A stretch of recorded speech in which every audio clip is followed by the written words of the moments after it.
Kia ora, welcome to Central News for Wednesday the 21st of May. I'm Anne-Marie Case-Miller. The New Zealand Transport Agency is making changes on State Highway 1B into Cambridge in an attempt to make intersections safer. There'll be new signs and road markings at several intersections in Victoria Street, which are currently ruled by stop signs on one side and give way signs on the other. The Waipa District Council will review all intersections under its jurisdiction where signs differ as part of continuing road safety initiatives. Hamilton Mayor Julie Hardacre's plan for reinvesting back into the city faces its first test today when the council hears public feedback on its draft annual plan. The submissions hearing begins today with nearly 70 individuals and groups wanting to have their say on topics ranging from fast-tracking development of the Hamilton Gardens through to the continuing debate over reintroducing fluoride into the city's water supply. Staying in Hamilton, and the latest link in Hamilton's $84 million ring road opened yesterday. The 1 kilometre section sees Wairere Drive extend south from Ruakura Road through to Clyde Street and runs alongside a 3-metre wide pedestrian and cycle path. The new corridor is expected to take 15,000 cars off residential streets and should be a more efficient and safer route. The road will have a 60 km/h speed limit. In sport, and the Waikato Bay of Plenty Magic have put a frustrating few weeks behind them with a win over Mainland Tactics, 74-56 at ASB Arena in Tauranga on Monday night. The win was crucial for Magic in their bid for a spot in the major semi-final. Currently, Magic are in a three-way tie at the top of the table with Melbourne Vixens and New South Wales Swifts on 16 points.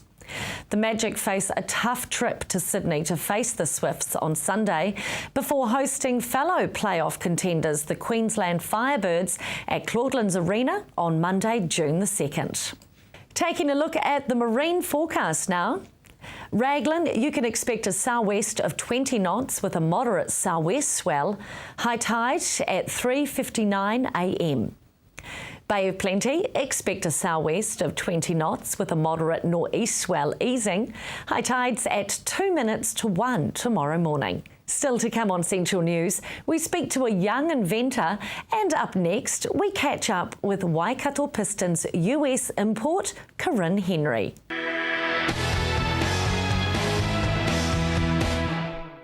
Welcome back to Central News. At just 5'9", he's one of the shortest players in the NBL.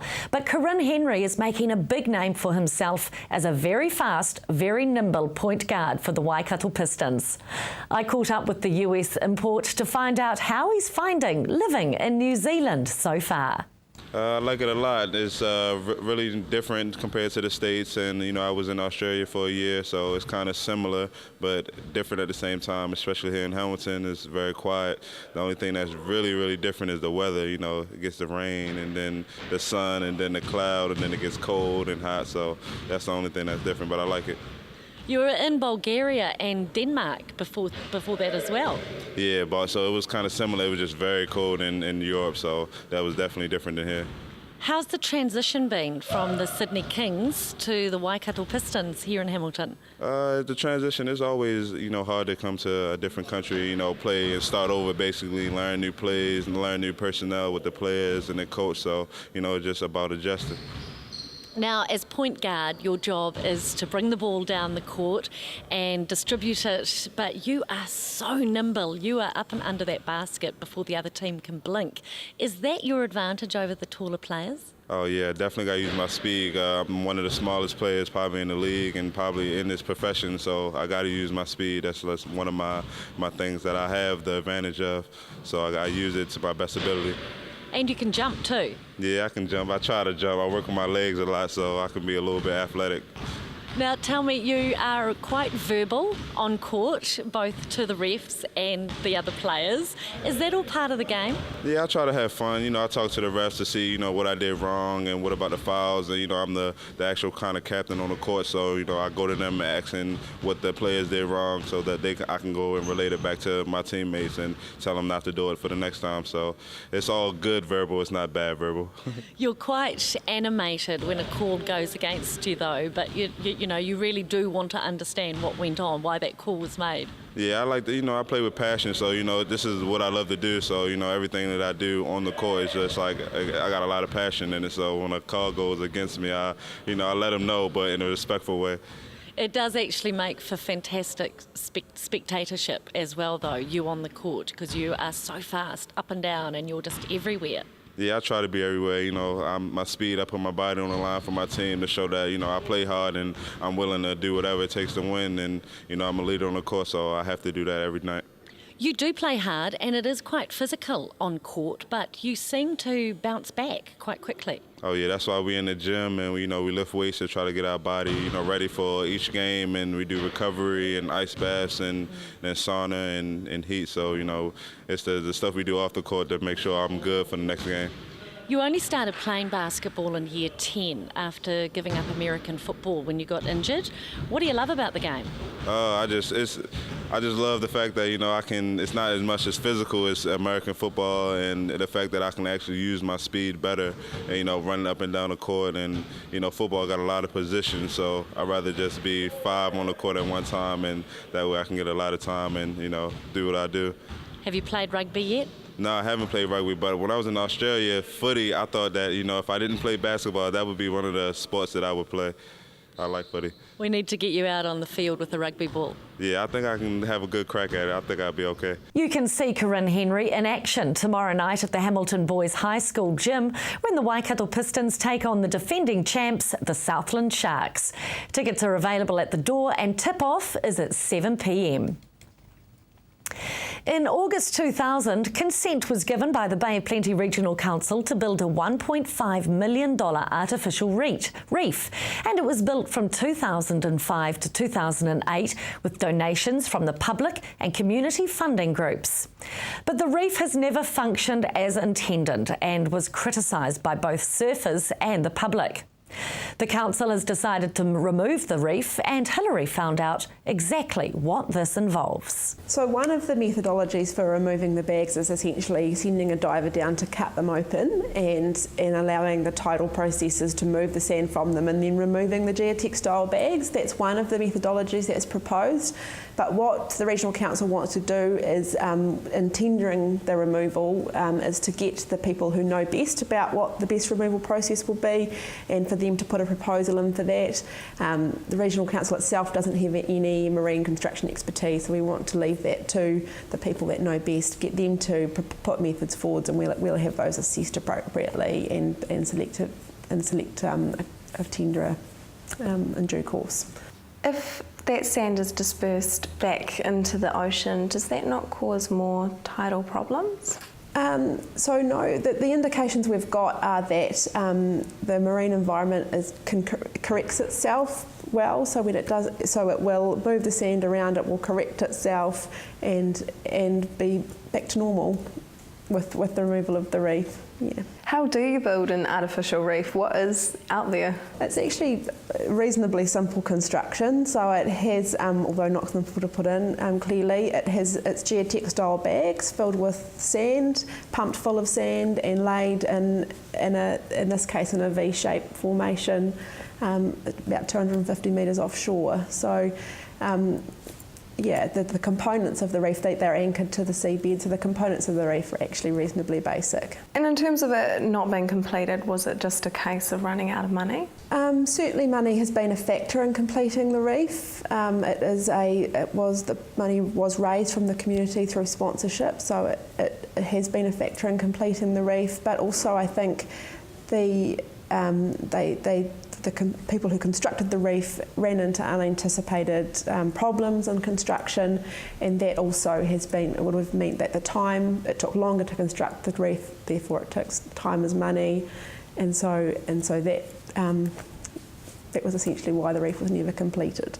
In the meantime, surfers should be okay, but swimmers take care out there? I think everybody in swimming in any beach should be aware that there are things that can affect their safety, rips, currents, tides, so everybody should be aware of that in swimming in any beach in New Zealand, but here they're just more unpredictable, so we just want people to be aware that there is an increased risk of that as a result of the reef.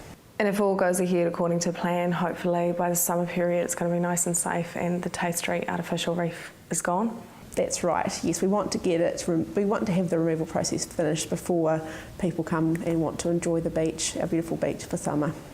Still to come, we find out about the Waikato Montessori school expansion, and next we speak to a local inventor. That's next on Central News.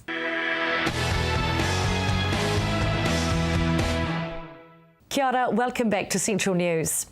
Patrick Roscombe had great success in the Innovation Awards at last year's Field Days with his Gudgeon Pro fencing tool. After listening to feedback, he went back to the drawing board and he's returned with the fully adjustable Gudgeon Pro 5-in-1 fencing tool. I recently spoke with this young entrepreneur who'll be making a big impact on Field Days 2014. Patrick, welcome to Central News. You've got the Gudgeon Pro 5-in-1 gate hanger. You had great success last year at the Field Days and you got a lot of feedback, so you went away and you listened to that feedback, didn't you? Yes, I did. So it's adjustable now to fit different gates. Who gave you the feedback? The farmers did. That was Field Days. I had my little stall for grassroots in the Innovation Centre, and I had lots of farmers come up to me and said, good on you, but it had to be adjustable. So you must be pretty pleased that you listened to them and also that they gave you that advice. Yes. What's the ride been like the last year? Oh, it's been a roller coaster. Like we have a little rest and then you go up again and then you got a little rest and then up again, yeah. You've been all over New Zealand, haven't you? Yeah. Tell me about that. So I've been over to Hamilton, been doing all my design work and production, been to Auckland for marketing and all sorts of stuff. And your tool is now going to be available for sale. You're happy with the finished product. Yep. You're going to be selling it at the Field Days. Yes. So tell me about the 5-in-1 gate hanger and where can we find you at the Field Days? Okay, so it's band height 1.14, so when you're post ramming you can post ram all your gates to the right height. It also has 3 levels. And it's got a 4-wire and a 7-wire fence markings, and it also has got a tape measure, and it's adjustable to fit different gates. That's the gates. biggie, Yep. yes. And it's got 2 for the lock through gudgeon. So this isn't just for farmers really, is it? No, it's for all the people who want to hang a gate. Yeah. So their farmers would be sheep, beef, dairy and deer, and lifestyle block owners and fencers and people who are training new people. And some people, like my granddad, might just want to buy it for a trophy to put up there on That's the wall. true, absolutely, and you can never go wrong with having a level around the house as well. Now, tell me, who has helped you apart from your family? I'm sure you've had a lot of support from mum and dad. Who else has helped you the last year? So I have Field Days have helped me to get into Field Days, and so Soda Ink for all the business help, and Inex for my aluminium extrusion, Vodafone for my marketing, and Alpac have helped me heaps because they helped me do my design and got this to get manufactured. And I think the farmers who gave you the feedback. Yeah, they were terrific. I would like to thank all the farmers who gave me feedback at the Field Days, and hopefully they'll come and buy one at the Field Days. Exactly. You've fixed it now, so they need to come and buy one. Yeah. What do you hope to achieve next? I hope to achieve to sell all my 1,000 Gudgeon Pros and go from there and hopefully explore wider markets overseas. Now, you're going to be selling at the Field Days. Where can somebody buy it if they're not going to the Field Days? So they can go on my website, www.gudgeonpro.co.nz, and they can either go on my Facebook page for the latest updates, or they can phone us and order on 07888 9191. Patrick, you're amazing. Best of luck. We'll see you at the Field Days. Thank you. For more details, go to facebook.com/Gudgeon Pro. The Waikato Montessori Centre can now educate students from age 3 to 12 years after opening a building to accommodate intermediate-aged pupils. I spoke with Head of School Diane Barnett to find out more about the Montessori education philosophy. It's based on a scientific research model done by Dr. Maria Montessori, which is looking really at the planes of human development. And what she had done was able to systemise an educational classroom-based model just to support the natural process of human development.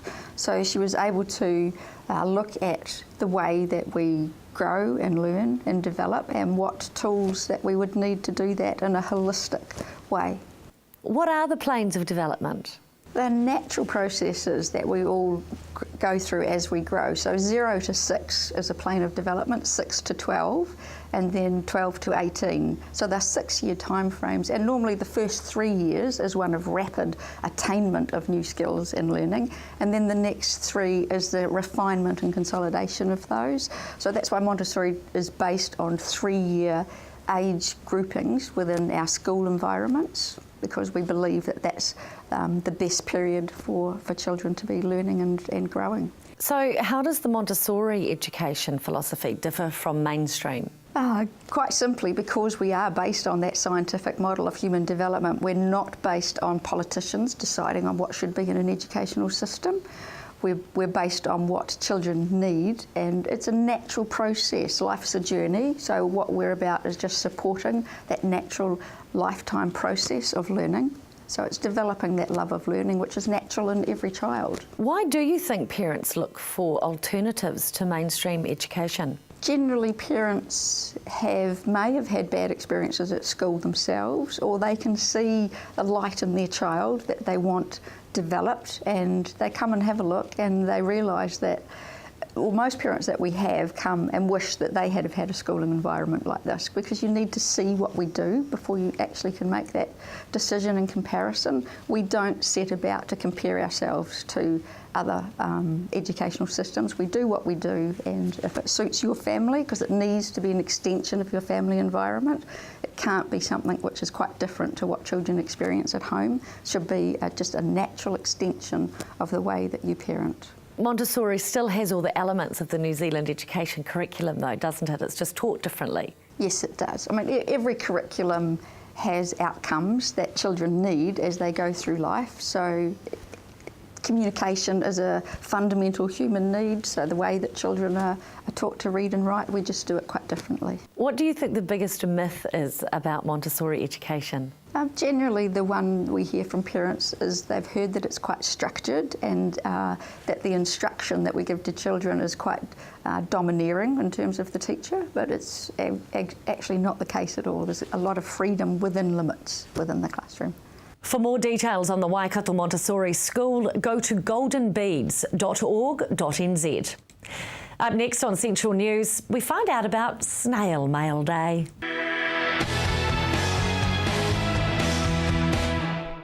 Kia ora, welcome back to Central News. Watching her adult daughter reminisce over old letters with a school friend prompted children's author Judy Bilcliffe to choose a day dedicated to writing and sending handwritten letters.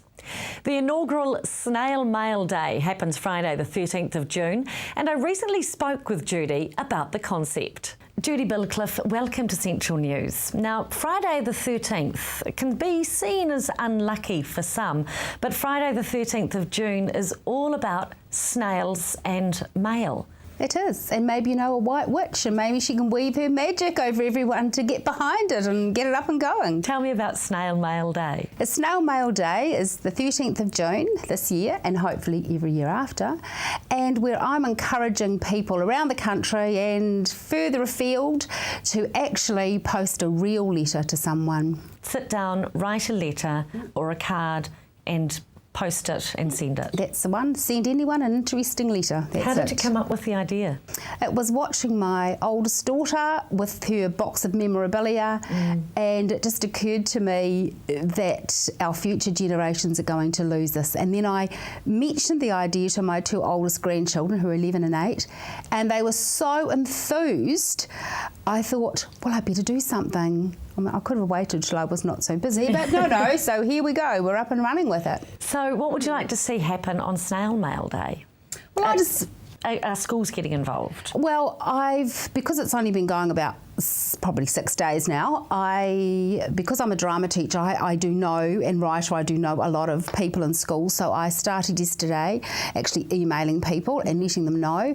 But the teachers I've spoken to are really embracing it, and schools are going, wow, and I think our whole school can be involved. One teacher said a colleague had left, and this would be a great way to keep a communication that their classes will write, the children will write to one another. I've suggested to a school in Timaru, they might like to write to a school up in the Waikato. Great idea. So, yeah, so they are actually, yeah. Are you hoping this will become an annual event? Oh, I would love it to be an annual event. The Hamilton Libraries are taking it on board too. Great. And they're actually proposing that maybe they can have pen and paper and envelopes. So if anyone's got any old envelopes they're not using, the pretty paper you used to have lots of, you can maybe drop it to a Hamilton Library and they'll have it there and encourage people on the day to actually write a letter to someone. What are you hoping people, especially children, will learn from Snail Mail Day? That a bit of effort gets you some jolly good reward. And gives other people joy? Oh yes, it's not just about the joy you get receiving, but it's you write to your granny or a sick relation or the lonely neighbour down the road that never has visitors, and suddenly she's got a letter from someone who cares. I think it's a fantastic initiative. Well done. I'm right behind it. Thank you. That's lucky. We'll be writing letters madly at our house, and all the very best for Snail Mail Day. Thank you for having me. For more details, go to facebook.com/Snail Mail Day. Time to take a look at the weather now. Firstly, for the Waikato, Hamilton becoming fine with a southwesterly change. Expect a high of 16 degrees and a low of 6. Same for Pairoa with a high of 17 and a low of 6. Matamata, you'll scrape through to 15, your low is 7. Te Awamutu, you'll get to 16 with a low of 6. And Tokorua, wrap up warm for your Thursday. Expect a high of 14 degrees and a low of 4 overnight. Taking a look at the Bay of Plenty now, with Tauranga expecting brief early rain, then fine with sou'westers. Expect a high of 17 degrees on Thursday and a low of 7 overnight. Te Puke, your highs 15 with a low of 7. That's Central News for today. Make sure you like us on our Facebook page and let us know if there's news or an event in your community. Thanks for joining me. I'm Anne-Marie Case-Miller. Ka kite anō.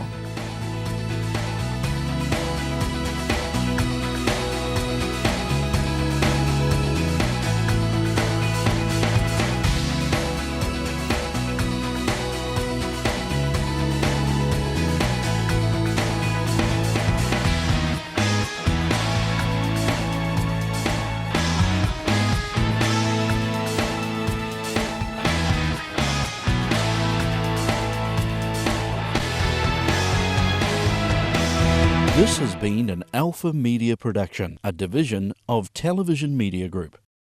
Supporting local content so you can see more of New Zealand on air.